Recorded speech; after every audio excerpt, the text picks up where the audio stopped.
where you start or what you're trying to change. The strategies I cover will be relevant to anyone looking for a step-by-step system for improvement, whether your goals center on health, money, productivity, relationships, or all of the above. As long as human behavior is involved, this book will be your guide. The Fundamentals: Why Tiny Changes Make a Big Difference. The Surprising Power of Atomic Habits. The fate of British cycling changed one day in 2003. The organization, which was the governing body for professional cycling in Great Britain, had recently hired Dave Brailsford as its new performance director. At the time, professional cyclists in Great Britain had endured nearly 100 years of mediocrity. Since 1908, British riders had won just a single gold medal at the Olympic Games, and they had fared even worse in cycling's biggest race, the Tour de France. In 110 years, no British cyclist had ever won the event. In fact, the performance of British riders had been so underwhelming that one of the top bike manufacturers in Europe refused to sell bikes to the team because they were afraid that it would hurt sales if other professionals saw the Brits using their gear. Brailsford had been hired to put British cycling on a new trajectory. What made him different from previous coaches was his relentless commitment to a strategy that he referred to as the aggregation of marginal gains, which was the philosophy of searching for a tiny margin of improvement in everything you do. Brailsford said, "The whole principle came from the idea that if you broke down everything you could think of that goes into riding a bike, and then improve it by 1%, you will get a significant increase when you put them all together." Brailsford and his coaches began by making small adjustments you might expect from a professional cycling team. They redesigned the bike seats to make them more comfortable and rubbed alcohol on the tires for a better grip. They asked riders to wear electrically heated overshorts to maintain ideal muscle temperature while riding and used biofeedback sensors to monitor how each athlete responded to a particular workout.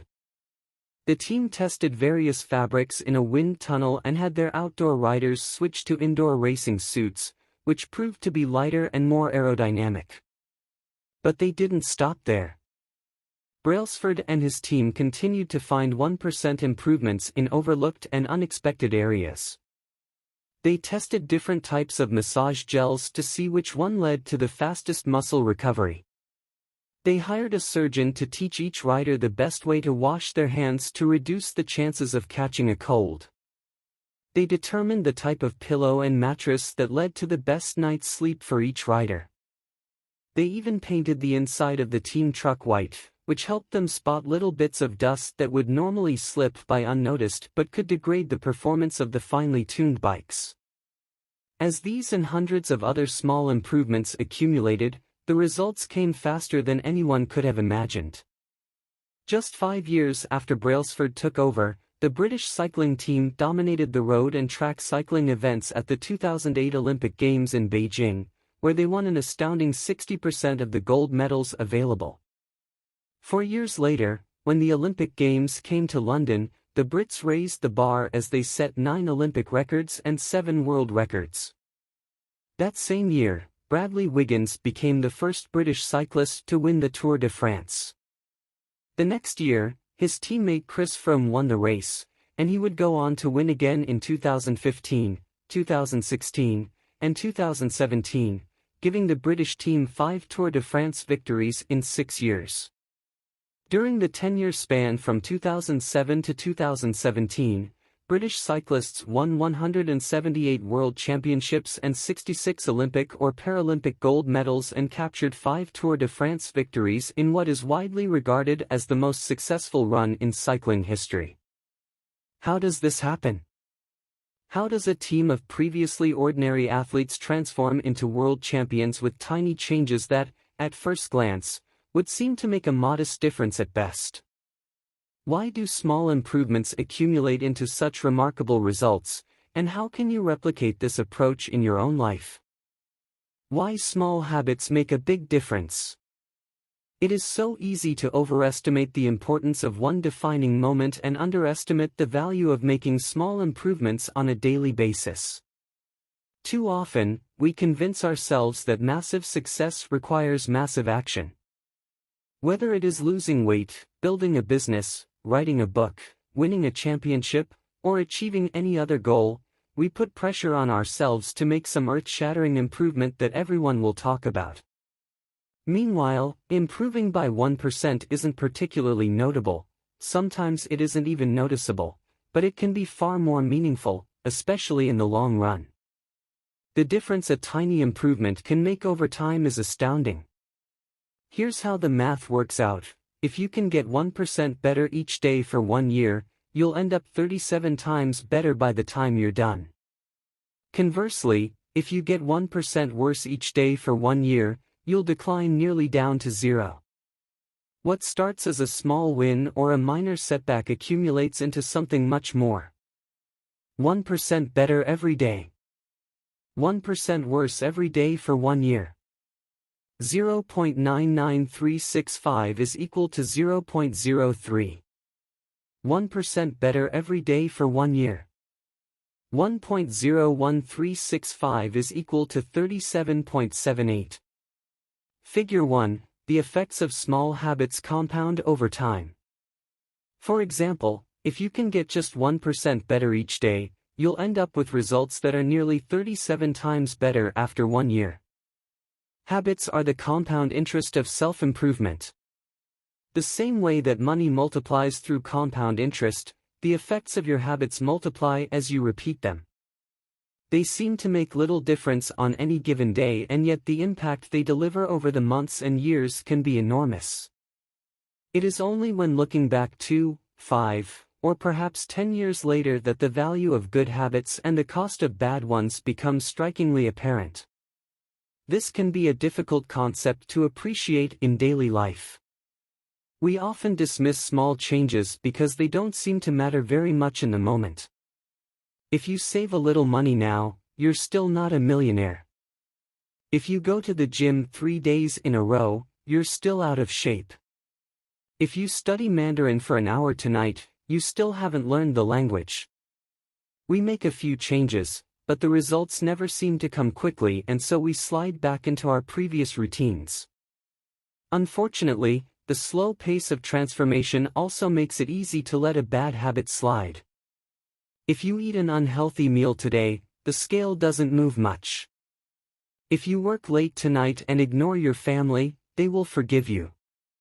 If you procrastinate and put your project off until tomorrow, there will usually be time to finish it later. A single decision is easy to dismiss. But when we repeat 1% errors, day after day, by replicating poor decisions, duplicating tiny mistakes, and rationalizing little excuses, our small choices compound into toxic results. It's the accumulation of many missteps, a 1% decline here and there, that eventually leads to a problem. The impact created by a change in your habits is similar to the effect of shifting the route of an airplane by just a few degrees. Imagine you are flying from Los Angeles to New York City. If a pilot leaving from LAX adjusts the heading just 3.5 degrees south, you will land in Washington, D.C., instead of New York. Such a small change is barely noticeable at takeoff, the nose of the airplane moves just a few feet, but when magnified across the entire United States, you end up hundreds of miles apart. Similarly, a slight change in your daily habits can guide your life to a very different destination. Making a choice that is 1% better or 1% worse seems insignificant in the moment, but over the span of moments that make up a lifetime, these choices determine the difference between who you are and who you could be. Success is the product of daily habits, not once-in-a-lifetime transformations. That said, it doesn't matter how successful or unsuccessful you are right now. What matters is whether your habits are putting you on the path toward success. You should be far more concerned with your current trajectory than with your current results. If you're a millionaire but you spend more than you earn each month, then you're on a bad trajectory. If your spending habits don't change, it's not going to end well. Conversely, if you're broke, but you save a little bit every month, then you're on the path toward financial freedom, even if you're moving slower than you'd like. Your outcomes are a lagging measure of your habits. Your net worth is a lagging measure of your financial habits. Your weight is a lagging measure of your eating habits. Your knowledge is a lagging measure of your learning habits. Your clutter is a lagging measure of your cleaning habits. You get what you repeat. If you want to predict where you'll end up in life, all you have to do is follow the curve of tiny gains or tiny losses, and see how your daily choices will compound 10 or 20 years down the line. Are you spending less than you earn each month? Are you making it into the gym each week? Are you reading books and learning something new each day? Tiny battles like these are the ones that will define your future self. Time magnifies the margin between success and failure. It will multiply whatever you feed it. Good habits make time your ally. Bad habits make time your enemy. Habits are a double-edged sword. Bad habits can cut you down just as easily as good habits can build you up, which is why understanding the details is crucial. You need to know how habits work and how to design them to your liking, so you can avoid the dangerous half of the blade. Your habits can compound for you or against you. Positive compounding. Productivity compounds. Accomplishing one extra task is a small feat on any given day, but it counts for a lot over an entire career. The effect of automating an old task or mastering a new skill can be even greater. The more tasks you can handle without thinking, the more your brain is free to focus on other areas. Knowledge compounds. Learning one new idea won't make you a genius, but a commitment to lifelong learning can be transformative. Furthermore, each book you read not only teaches you something new but also opens up different ways of thinking about old ideas. As Warren Buffett says, that's how knowledge works. It builds up, like compound interest. Relationships compound. People reflect your behavior back to you. The more you help others, the more others want to help you. Being a little bit nicer in each interaction can result in a network of broad and strong connections over time. Negative compounding. Stress compounds. The frustration of a traffic jam. The weight of parenting responsibilities. The worry of making ends meet. The strain of slightly high blood pressure. By themselves, these common causes of stress are manageable. But when they persist for years, little stresses compound into serious health issues. Negative thoughts compound. The more you think of yourself as worthless, stupid, or ugly, the more you condition yourself to interpret life that way. You get trapped in a thought loop. The same is true for how you think about others. Once you fall into the habit of seeing people as angry, unjust, or selfish, you see those kind of people everywhere. Outrage compounds.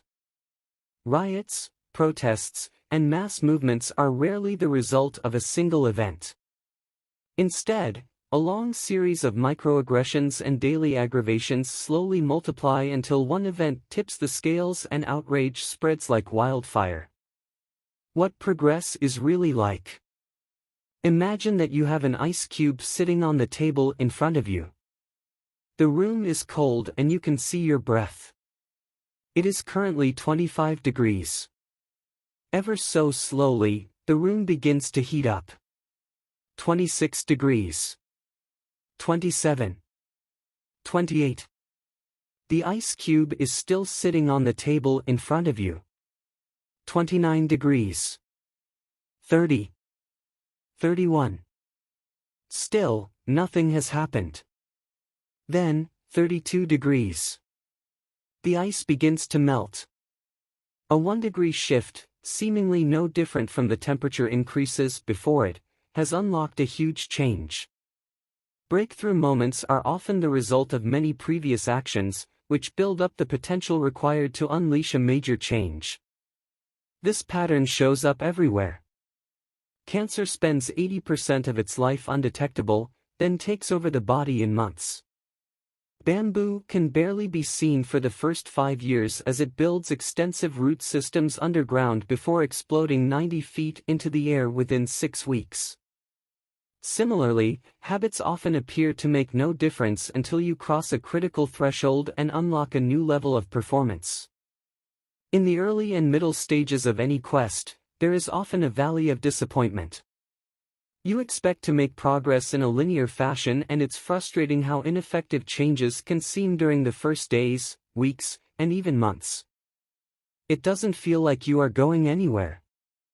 It's a hallmark of any compounding process. The most powerful outcomes are delayed. This is one of the core reasons why it is so hard to build habits that last. People make a few small changes, fail to see a tangible result, and decide to stop. You think, I've been running every day for a month, so why can't I see any change in my body? Once this kind of thinking takes over, it's easy to let good habits fall by the wayside. But in order to make a meaningful difference, habits need to persist long enough to break through this plateau, what I call the plateau of latent potential. If you find yourself struggling to build a good habit or break a bad one, it is not because you have lost your ability to improve.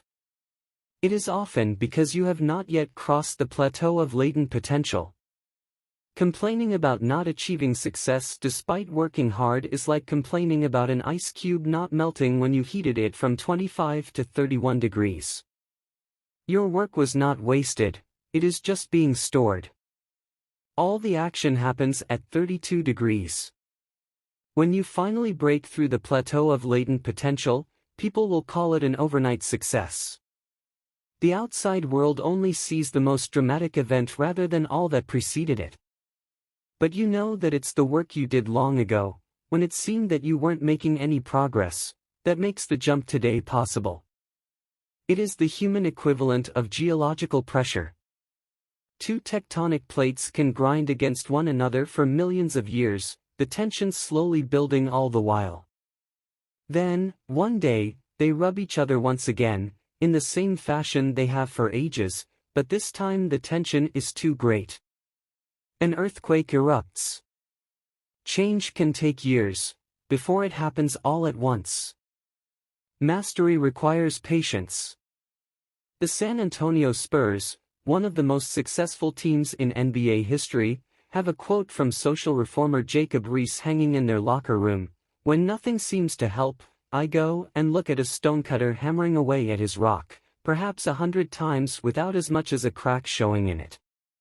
Yet at the 101st blow it will split in two, and I know it was not that last blow that did it, but all that had gone before." The plateau of latent potential. Figure 2, we often expect progress to be linear. At the very least, we hope it will come quickly.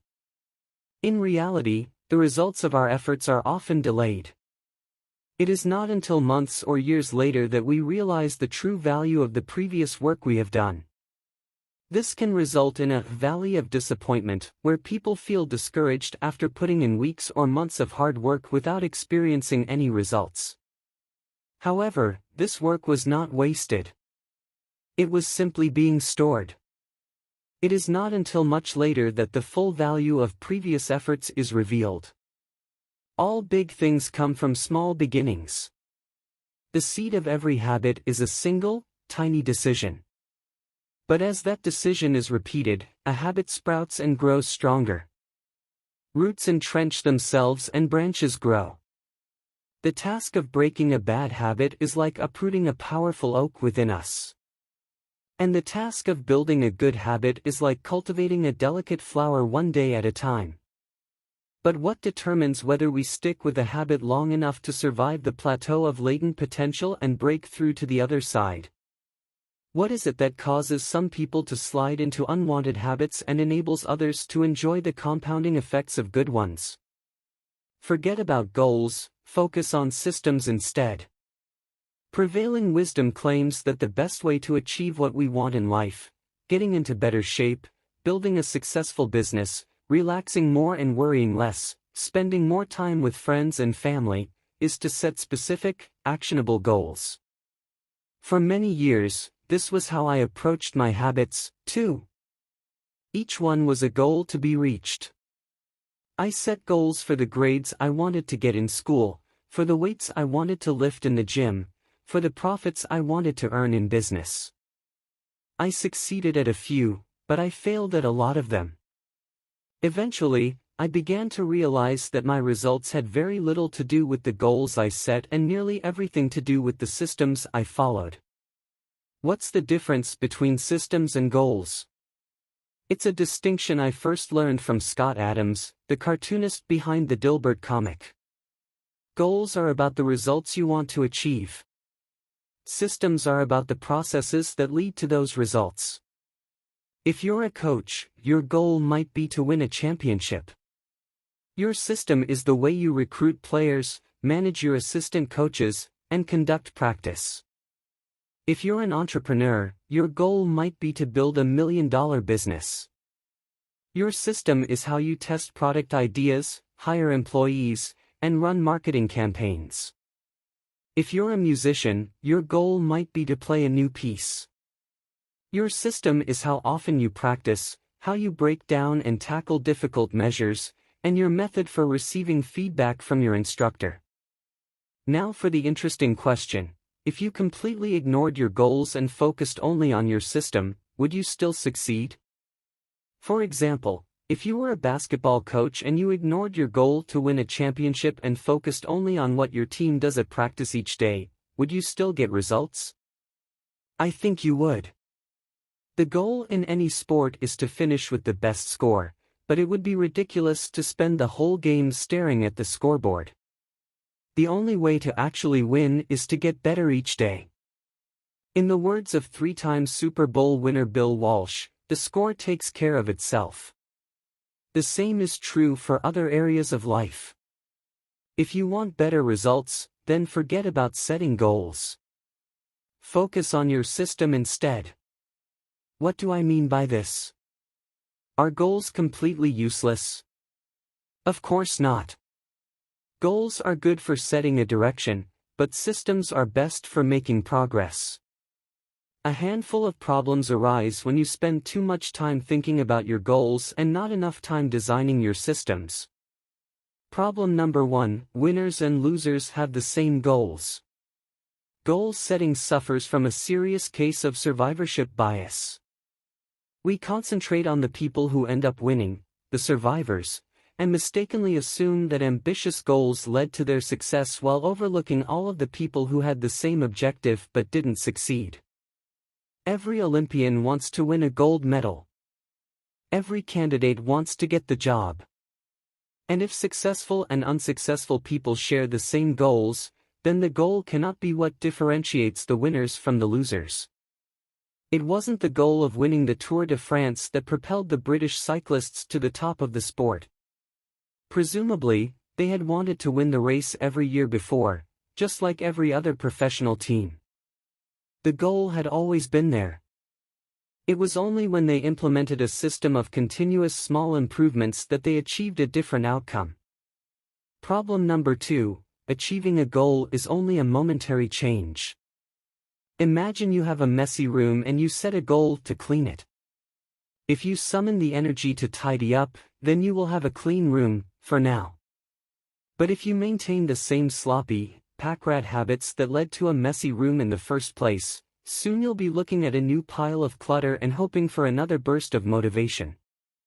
You're left chasing the same outcome because you never changed the system behind it. You treated a symptom without addressing the cause. Achieving a goal only changes your life for the moment. That's the counterintuitive thing about improvement.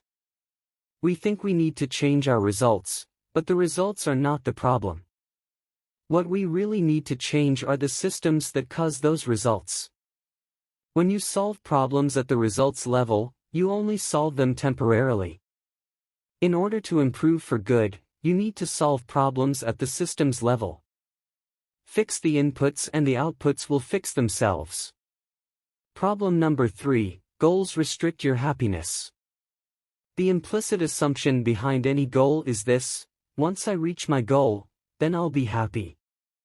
The problem with a goals-first mentality is that you're continually putting happiness off until the next milestone. I've slipped into this trap so many times I've lost count. For years, happiness was always something for my future self to enjoy. I promised myself that once I gained 20 pounds of muscle or after my business was featured in the New York Times, then I could finally relax. Furthermore, goals create an either-or conflict. Either you achieve your goal and are successful, or you fail and you are a disappointment. You mentally box yourself into a narrow version of happiness. This is misguided. It is unlikely that your actual path through life will match the exact journey you had in mind when you set out. It makes no sense to restrict your satisfaction to one scenario when there are many paths to success. A systems-first mentality provides the antidote. When you fall in love with the process rather than the product, you don't have to wait to give yourself permission to be happy. You can be satisfied anytime your system is running. And a system can be successful in many different forms, not just the one you first envision. Problem number 4, goals are at odds with long-term progress. Finally, a goal-oriented mindset can create a yo-yo effect. Many runners work hard for months, but as soon as they cross the finish line, they stop training. The race is no longer there to motivate them. When all of your hard work is focused on a particular goal, what is left to push you forward after you achieve it? This is why many people find themselves reverting to their old habits after accomplishing a goal. The purpose of setting goals is to win the game. The purpose of building systems is to continue playing the game. True long-term thinking is goal-less thinking. It's not about any single accomplishment.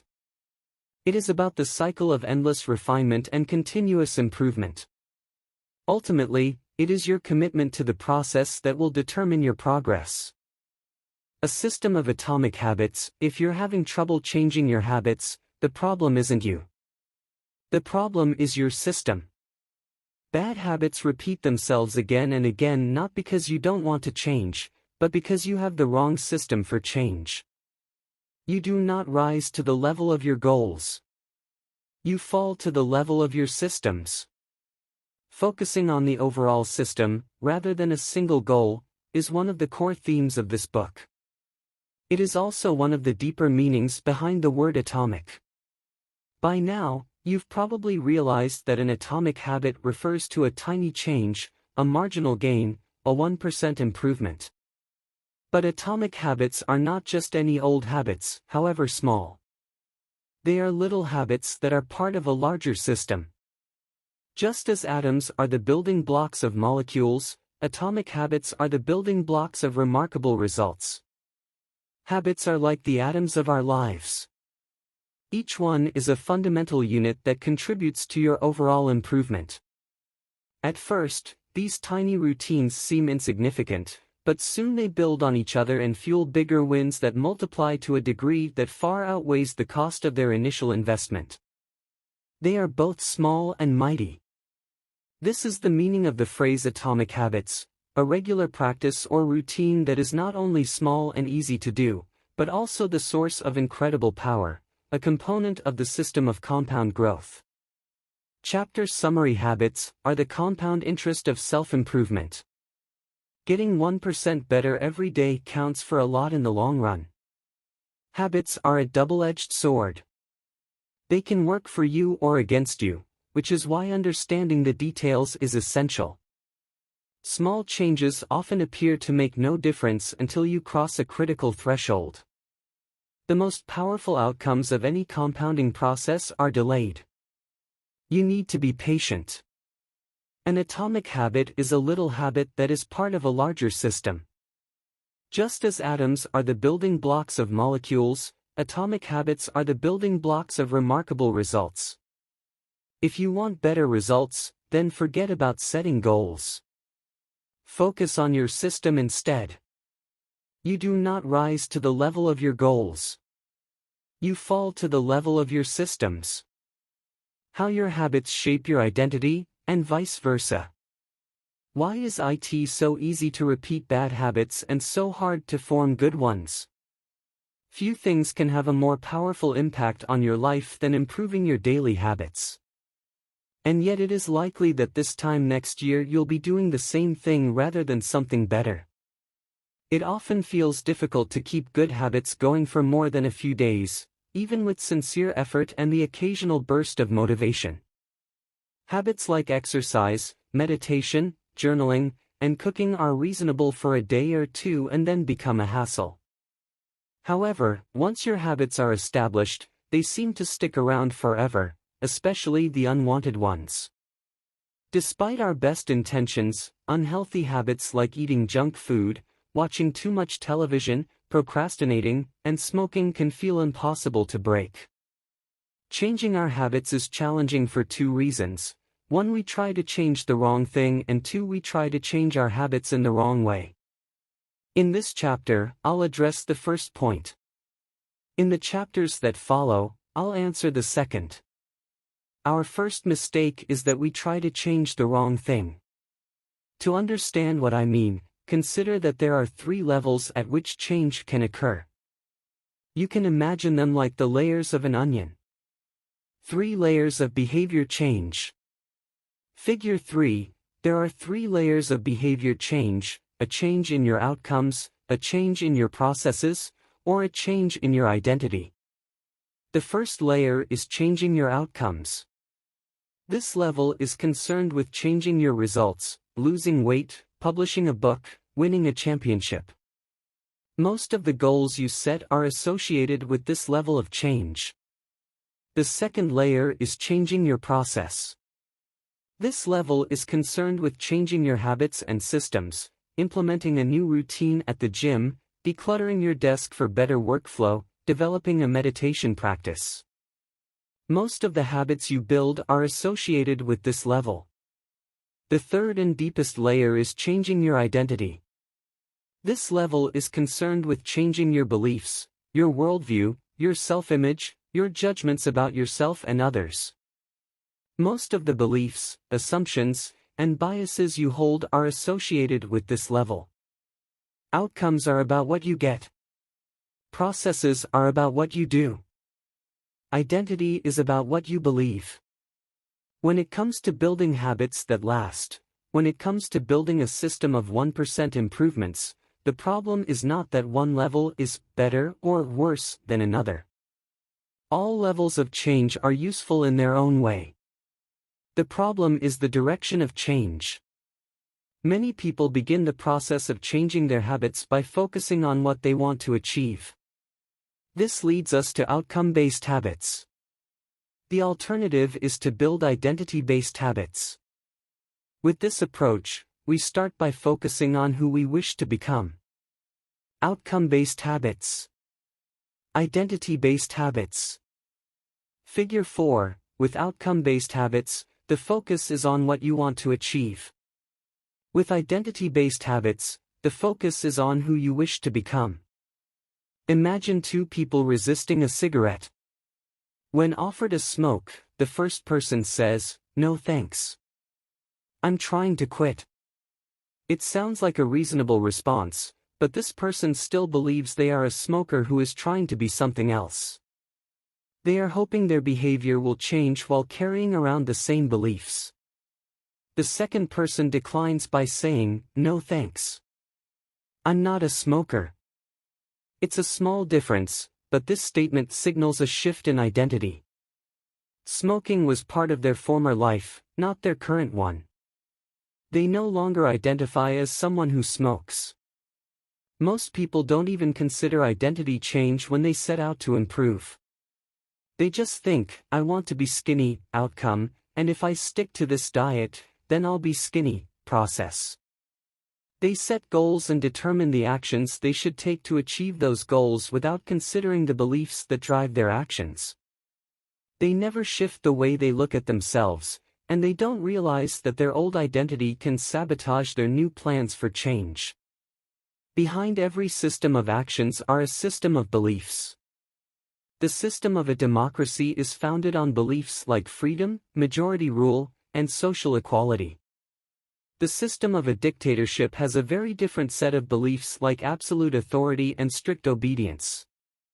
You can imagine many ways to try to get more people to vote in a democracy, but such behavior change would never get off the ground in a dictatorship. That's not the identity of the system. Voting is a behavior that is impossible under a certain set of beliefs. A similar pattern exists whether we are discussing individuals, organizations, or societies. There are a set of beliefs and assumptions that shape the system, an identity behind the habits.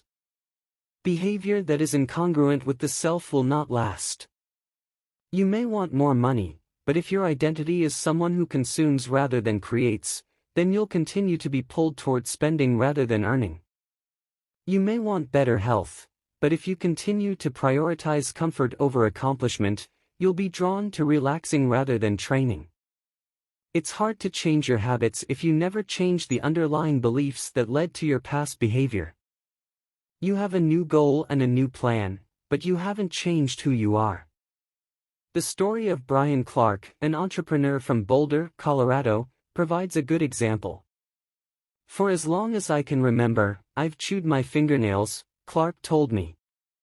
It started as a nervous habit when I was young, and then morphed into an undesirable grooming ritual. One day, I resolved to stop chewing my nails until they grew out a bit. Through mindful willpower alone, I managed to do it. Then, Clark did something surprising. I asked my wife to schedule my first ever manicure, he said. My thought was that if I started paying to maintain my nails, I wouldn't chew them. And it worked, but not for the monetary reason. What happened was the manicure made my fingers look really nice for the first time. The manicurist even said that, other than the chewing, I had really healthy, attractive nails. Suddenly, I was proud of my fingernails. And even though that's something I had never aspired to, it made all the difference. I've never chewed my nails since, not even a single close call. And it's because I now take pride in properly caring for them. The ultimate form of intrinsic motivation is when a habit becomes part of your identity. It's one thing to say I'm the type of person who wants this. It's something very different to say I'm the type of person who is this. The more pride you have in a particular aspect of your identity, the more motivated you will be to maintain the habits associated with it. If you're proud of how your hair looks, you'll develop all sorts of habits to care for and maintain it. If you're proud of the size of your biceps, you'll make sure you never skip an upper body workout. If you're proud of the scarves you knit, you'll be more likely to spend hours knitting each week. Once your pride gets involved, you'll fight tooth and nail to maintain your habits. True behavior change is identity change. You might start a habit because of motivation, but the only reason you'll stick with one is that it becomes part of your identity. Anyone can convince themselves to visit the gym or eat healthy once or twice, but if you don't shift the belief behind the behavior, then it is hard to stick with long-term changes. Improvements are only temporary until they become part of who you are. The goal is not to read a book, the goal is to become a reader. The goal is not to run a marathon, the goal is to become a runner. The goal is not to learn an instrument, the goal is to become a musician. Your behaviors are usually a reflection of your identity. What you do is an indication of the type of person you believe that you are, either consciously or non-consciously. Research has shown that once a person believes in a particular aspect of their identity, they are more likely to act in alignment with that belief. For example, people who identified as being a voter were more likely to vote than those who simply claimed voting was an action they wanted to perform. Similarly, the person who incorporates exercise into their identity doesn't have to convince themselves to train. Doing the right thing is easy. After all, when your behavior and your identity are fully aligned, you are no longer pursuing behavior change. You are simply acting like the type of person you already believe yourself to be. The two-step process to changing your identity. Your identity emerges out of your habits. You are not born with preset beliefs. Every belief, including those about yourself, is learned and conditioned through experience. More precisely, your habits are how you embody your identity. When you make your bed each day, you embody the identity of an organized person. When you write each day, you embody the identity of a creative person. When you train each day, you embody the identity of an athletic person. The more you repeat a behavior, the more you reinforce the identity associated with that behavior. In fact, the word identity was originally derived from the Latin words esse entitas, which means being, and identitum, which means repeatedly. Your identity is literally your repeated beingness. Whatever your identity is right now, you only believe it because you have proof of it. If you go to church every Sunday for 20 years, you have evidence that you are religious. If you study biology for 1 hour every night, you have evidence that you are studious. If you go to the gym even when it's snowing, you have evidence that you are committed to fitness. The more evidence you have for a belief, the more strongly you will believe it. For most of my early life, I didn't consider myself a writer. If you were to ask any of my high school teachers or college professors, they would tell you I was an average writer at best, certainly not a standout. When I began my writing career, I published a new article every Monday and Thursday for the first few years. As the evidence grew, so did my identity as a writer. I didn't start out as a writer. I became one through my habits. Of course, your habits are not the only actions that influence your identity, but by virtue of their frequency they are usually the most important ones. Each experience in life modifies your self-image, but it's unlikely you would consider yourself a soccer player because you kicked a ball once or an artist because you scribbled a picture. As you repeat these actions, however, the evidence accumulates and your self-image begins to change. The effect of one-off experiences tends to fade away while the effect of habits gets reinforced with time, which means your habits contribute most of the evidence that shapes your identity. In this way, the process of building habits is actually the process of becoming yourself. This is a gradual evolution. We do not change by snapping our fingers and deciding to be someone entirely new. We change bit by bit, day by day, habit by habit. We are continually undergoing microevolutions of the self. Each habit is like a suggestion, hey, maybe this is who I am. If you finish a book, then perhaps you are the type of person who likes reading. If you go to the gym, then perhaps you are the type of person who likes exercise. If you practice playing the guitar, perhaps you are the type of person who likes music. Every action you take is a vote for the type of person you wish to become. No single instance will transform your beliefs, but as the votes build up, so does the evidence of your new identity. This is one reason why meaningful change does not require radical change. Small habits can make a meaningful difference by providing evidence of a new identity. And if a change is meaningful, it actually is big. That's the paradox of making small improvements. Putting this all together, you can see that habits are the path to changing your identity. The most practical way to change who you are is to change what you do. Each time you write a page, you are a writer. Each time you practice the violin, you are a musician. Each time you start a workout, you are an athlete. Each time you encourage your employees, you are a leader.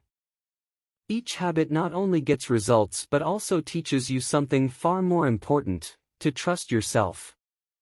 You start to believe you can actually accomplish these things. When the votes mount up and the evidence begins to change, the story you tell yourself begins to change as well. Of course, it works the opposite way, too. Every time you choose to perform a bad habit, it's a vote for that identity. The good news is that you don't need to be perfect. In any election, there are going to be votes for both sides. You don't need a unanimous vote to win an election, you just need a majority. It doesn't matter if you cast a few votes for a bad behavior or an unproductive habit. Your goal is simply to win the majority of the time. New identities require new evidence. If you keep casting the same votes you've always cast, you're going to get the same results you've always had. If nothing changes, nothing is going to change. It is a simple two-step process. 1. Decide the type of person you want to be. 2. Prove it to yourself with small wins.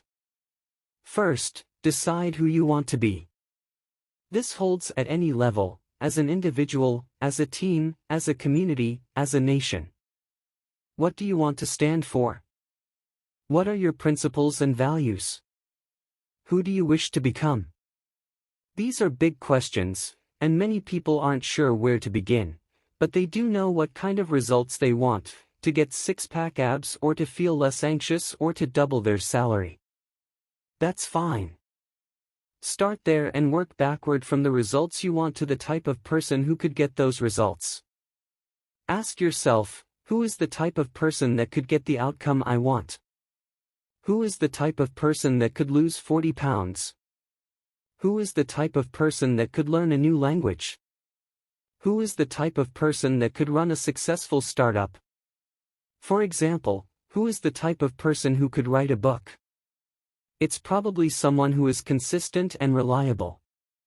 Now your focus shifts from writing a book, outcome-based, to being the type of person who is consistent and reliable, identity-based. This process can lead to beliefs like, I'm the kind of teacher who stands up for her students.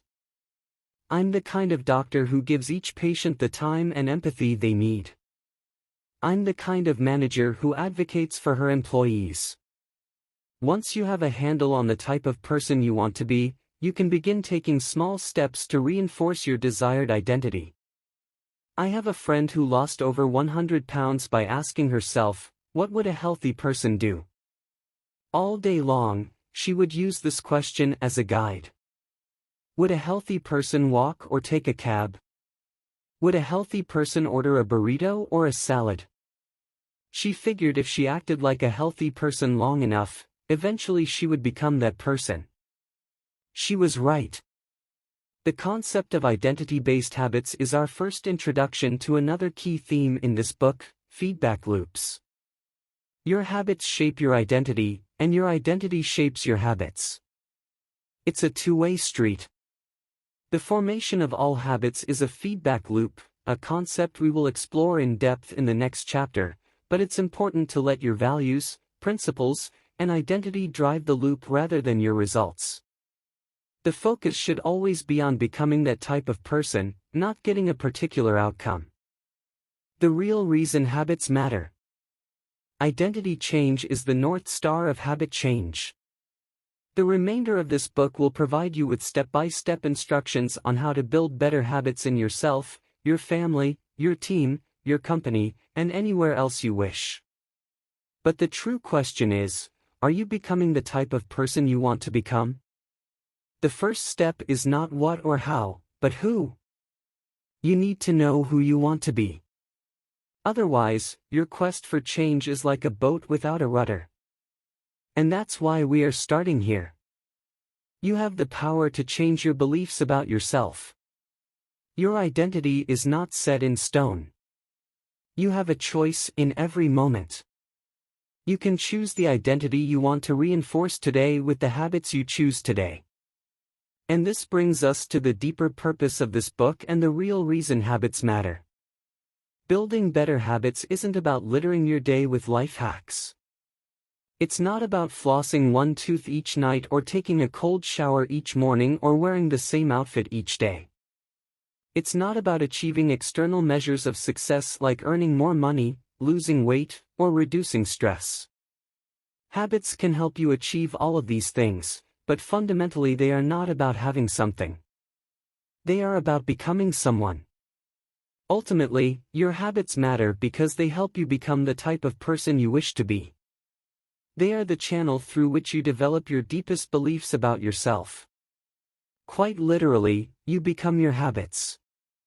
Chapter summary.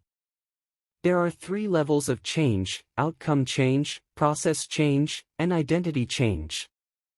The most effective way to change your habits is to focus not on what you want to achieve, but on who you wish to become. Your identity emerges out of your habits. Every action is a vote for the type of person you wish to become. Becoming the best version of yourself requires you to continuously edit your beliefs, and to upgrade and expand your identity. The real reason habits matter is not because they can get you better results, although they can do that, but because they can change your beliefs about yourself. How to build better habits in 4 simple steps. In 1898, a psychologist named Edward Thorndike conducted an experiment that would lay the foundation for our understanding of how habits form and the rules that guide our behavior. Thorndike was interested in studying the behavior of animals, and he started by working with cats. He would place each cat inside a device known as a puzzle box. The box was designed so that the cat could escape through a door by some simple act, such as pulling at a loop of cord, pressing a lever, or stepping on a platform. For example, one box contained a lever that, when pressed, would open a door on the side of the box. Once the door had been opened, the cat could dart out and run over to a bowl of food. Most cats wanted to escape as soon as they were placed inside the box. They would poke their nose into the corners, stick their paws through openings, and claw at loose objects. After a few minutes of exploration, the cats would happen to press the magical lever, the door would open, and they would escape. Thorndike tracked the behavior of each cat across many trials. In the beginning, the animals moved around the box at random. But as soon as the lever had been pressed and the door opened, the process of learning began.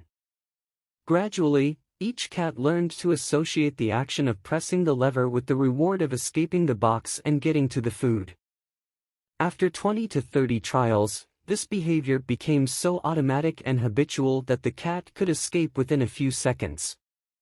For example, Thorndike noted, Cat 12 took the following times to perform the act: 160 seconds, 30 seconds, 90 seconds, 60, 15, 28, 20, 30, 22, 11, 15, 20, 12, 10, 14, 10, 8, 8, 5, 10, 8, 6, 6, 7. During the first 3 trials, the cat escaped in an average of 1.5 minutes. During the last 3 trials, it escaped in an average of 6.3 seconds. With practice, each cat made fewer errors and their actions became quicker and more automatic. Rather than repeat the same mistakes, the cat began to cut straight to the solution. From his studies, Thorndike described the learning process by stating, "Behaviors followed by satisfying consequences tend to be repeated, and those that produce unpleasant consequences are less likely to be repeated." His work provides the perfect starting point for discussing how habits form in our own lives. It also provides answers to some fundamental questions like, what are habits? And why does the brain bother building them at all? Why your brain builds habits. A habit is a behavior that has been repeated enough times to become automatic. The process of habit formation begins with trial and error. Whenever you encounter a new situation in life, your brain has to make a decision. How do I respond to this? The first time you come across a problem, you're not sure how to solve it. Like Thorndike's cat, you're just trying things out to see what works. Neurological activity in the brain is high during this period. You are carefully analyzing the situation and making conscious decisions about how to act. You're taking in tons of new information and trying to make sense of it all. The brain is busy learning the most effective course of action. Occasionally, like a cat pressing on a lever, you stumble across a solution. You're feeling anxious, and you discover that going for a run calms you down. You're mentally exhausted from a long day of work, and you learn that playing video games relaxes you. You're exploring, and then, bam, A reward. After you stumble upon an unexpected reward, you alter your strategy for next time. Your brain immediately begins to catalog the events that preceded the reward. Wait a minute, that felt good. What did I do right before that? This is the feedback loop behind all human behavior: try, fail, learn, try differently. With practice, the useless movements fade away and the useful actions get reinforced. That's a habit forming. Whenever you face a problem repeatedly, your brain begins to automate the process of solving it.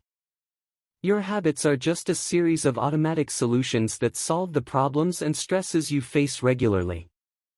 As behavioral scientist Jason Rea writes, habits are, simply, reliable solutions to recurring problems in our environment. As habits are created, the level of activity in the brain decreases. You learn to lock in on the cues that predict success and tune out everything else. When a similar situation arises in the future, you know exactly what to look for. There is no longer a need to analyze every angle of a situation.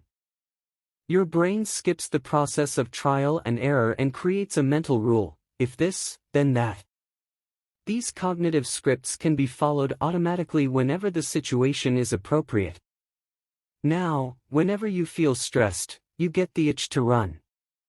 As soon as you walk in the door from work, you grab the video game controller. A choice that once required effort is now automatic. A habit has been created. Habits are mental shortcuts learned from experience.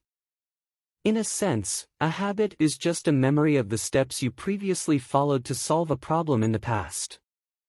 Whenever the conditions are right, you can draw on this memory and automatically apply the same solution. The primary reason the brain remembers the past is to better predict what will work in the future. Habit formation is incredibly useful because the conscious mind is the bottleneck of the brain. It can only pay attention to one problem at a time. As a result, your brain is always working to preserve your conscious attention for whatever task is most essential. Whenever possible, the conscious mind likes to pawn off tasks to the non-conscious mind to do automatically. This is precisely what happens when a habit is formed. Habits reduce cognitive load and free up mental capacity, so you can allocate your attention to other tasks. Despite their efficiency, some people still wonder about the benefits of habits. The argument goes like this: will habits make my life dull? I don't want to pigeonhole myself into a lifestyle I don't enjoy. Doesn't so much routine take away the vibrancy and spontaneity of life? Hardly. Such questions set up a false dichotomy. They make you think that you have to choose between building habits and attaining freedom. In reality, the two complement each other. Habits do not restrict freedom. They create it. In fact, the people who don't have their habits handled are often the ones with the least amount of freedom. Without good financial habits, you will always be struggling for the next dollar. Without good health habits, you will always seem to be short on energy. Without good learning habits, you will always feel like you're behind the curve. If you're always being forced to make decisions about simple tasks: when should I work out, where do I go to write, when do I pay the bills, then you have less time for freedom. It's only by making the fundamentals of life easier that you can create the mental space needed for free thinking and creativity. Conversely, when you have your habits dialed in and the basics of life are handled and done, your mind is free to focus on new challenges and master the next set of problems. Building habits in the present allows you to do more of what you want in the future. The science of how habits work. The process of building a habit can be divided into 4 simple steps: cue, craving, response, and reward. Breaking it down into these fundamental parts can help us understand what a habit is, how it works, and how to improve it. Figure 5. All habits proceed through 4 stages in the same order: cue, craving, response, and reward. This 4-step pattern is the backbone of every habit, and your brain runs through these steps in the same order each time. First, there is the cue. The cue triggers your brain to initiate a behavior. It is a bit of information that predicts a reward. Our prehistoric ancestors were paying attention to cues that signaled the location of primary rewards like food, water, and sex. Today,